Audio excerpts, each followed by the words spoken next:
Good afternoon, class.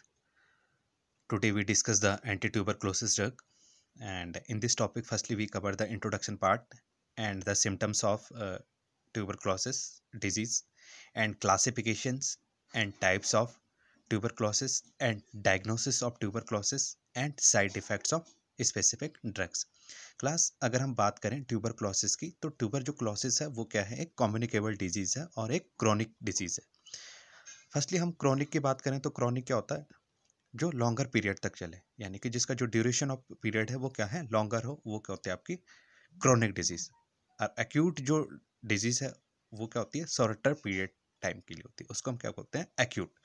Class आज का जो टॉपिक है वो ट्यूबरक्लोसिस ड्रग है। फर्स्टली हमें ये पता होना चाहिए जो ट्यूबरक्लोसिस है वो है क्या। फर्स्टली जो tuberculosis is a chronic disease which are characterized by the microbacterium tuberculosis. It is mostly affects the lung. जो ट्यूबरक्लोसिस एक जो डिजीज़ है वो एक क्रोनिक डिजीज़ है, जो मोस्टली एक जो बैक्टीरिया होता है माइक्रोबैक्टीरियम ट्यूबरक्लोसिस, उसी से क्या होता है, स्प्रेड होता है। और इसका जो अफेक्टेबल साइड होता है, जो जिसको ये अफेक्ट करते हैं, वो लंग्स है। मोस्टली ये लंग्स पार्ट को क्या करता है, सबसे ज़्यादा अफेक्ट करता है, और ये पर्सन टू पर्सन क्या होता है, स्प्रेड होता है। इसी को हम क्या बोलते हैं, ट्यूबरक्लोसिस। क्लास अगर हम इसकी सिम्टम्स की बात करें, अगर हम इसके सिम्टम्स की बात करें तो मोस्टली जो फर्स्ट सिम्टम्स है वो कफ है, फीवर है, और नाइट स्वेट्स हैं, एंड वेट लॉस है। क्लास अगर हम इसके बाद टाइप्स की बात करें तो डिफरेंट टाइप्स की ट्यूबरक्लोसिस के। मोस्टली फर्स्ट बोन ट्यूबरक्लोसिस है, number second is respiratory tuberculosis, and GI tuberculosis, and skeleton tuberculosis. Class अब हम डिस्कस करते हैं क्लासिफिकेशंस पे। क्लासिफिकेशंस को हम अगर कैटेगराइज करें तो दो टाइप की क्लासिफिकेशन है, एक तो first line drugs and second line drug. Class अगर हम फर्स्ट लाइन ड्रग की बात करें तो फर्स्ट लाइन ड्रग्स जो होती है आपकी, वो नॉन टॉक्सिक होती है, और जो क्लास सेकेंड ड्रग्स होती है वो क्या होती है, मोर टॉक्सिक होती है। अगर हम फर्स्ट लाइन ड्रग की बात करें, जो फर्स्ट लाइन ड्रग्स है वो क्या है, नॉन टॉक्सिक है, और जो सेकेंड लाइन ड्रग्स है वो क्या है, मोर टॉक्सिक है। क्लास अगर हम फर्स्ट लाइन ड्रग की बात करें तो इसकी जो एफिकेसी होती है वो हायर होती है, और इसके जो साइड इफ़ेक्ट्स होते हैं वो बहुत कम होते हैं। अगर हम सेकेंड लाइन की बात करें तो सेकेंड लाइन जो ड्रग होती है उसकी जो ड्यूरेशन पीरियड होता है वो क्या होता है, शॉर्टर होता है, और इसकी जो साइड इफ़ेक्ट्स होते हैं वो बहुत ज़्यादा एक्सेसिव होते हैं। क्लास अब हम बात करते हैं क्लासिफिकेशंस की। जो फर्स्ट लाइन ड्रग है उसमें फर्स्टली जो ड्रग्स है आइसोनियाजाइड, जिसको हम आइसोनिकोटिनिक हाइड्राजाइड भी बोल सकते हैं, रिफाम्पसिन है, पायराजिनामाइड है, और इथाम्ब्यूटॉल है, और स्टेप्टोमाइसिन। क्लास अगर हम सेकेंड लाइन ड्रग की बात करें तो सेकेंड लाइन ड्रग्स में आपकी इथोनामाइड्स एक ड्रग है, और प्रोमिथामाइड, और cycloserines, and para amino salicylic acids, and थायोएसिटाजोन।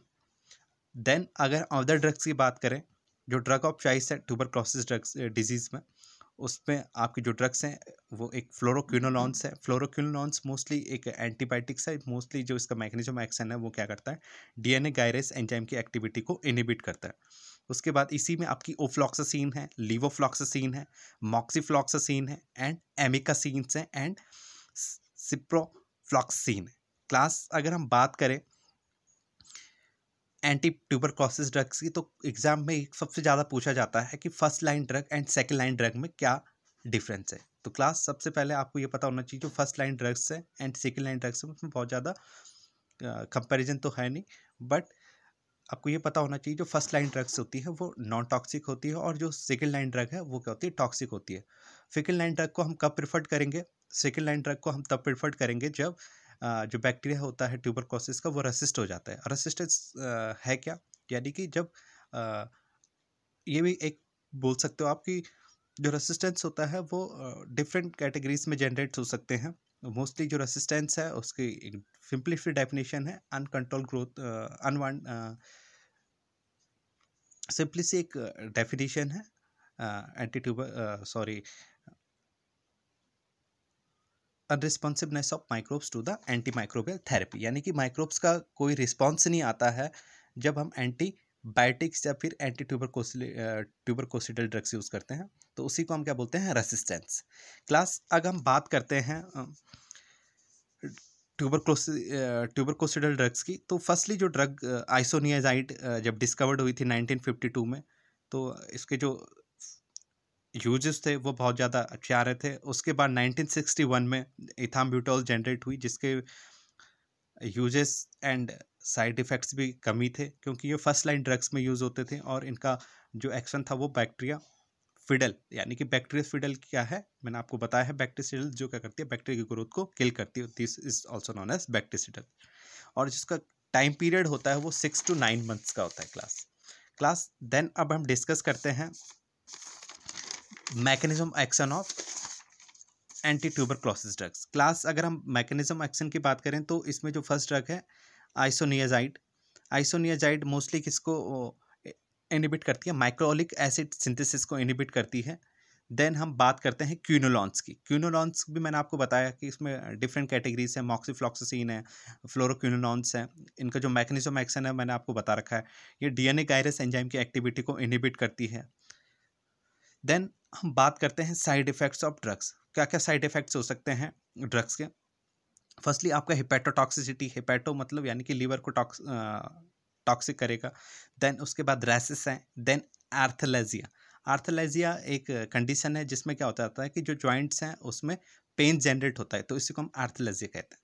Class then हम बात करते हैं डायग्नोसिस की। जो डायग्नोसिस है ट्यूबरक्लोसिस का, उसमें हम स्टैनिंग यूज़ करते हैं। स्टैनिंग क्या होती है आपको पता होगा, gram positive staining and gram negative staining. Stainings ऐसे कंपाउंड्स होते हैं जो हमारे बैक्टीरिया के जो सैंपल्स हैं उसको कलर पार्ट करते हैं, उसी को हम क्या बोलते हैं, स्टैनिंग। डिफरेंट टाइप की स्टैनिंग यूज़ होती है, ग्राम पॉजिटिव स्टैनिंग है, ग्राम नेगेटिव स्टैनिंग है। देन हम बात करते हैं चेस्ट एक्सरे भी कॉमनली यूज़ किया जाता है उसमें। और स्पूटम सैंपल्स, जो भी पेशेंट होगा उसका स्पूटम कलेक्ट करके हम क्या करते हैं फर्दर उसको चेक करते हैं। Thank you class.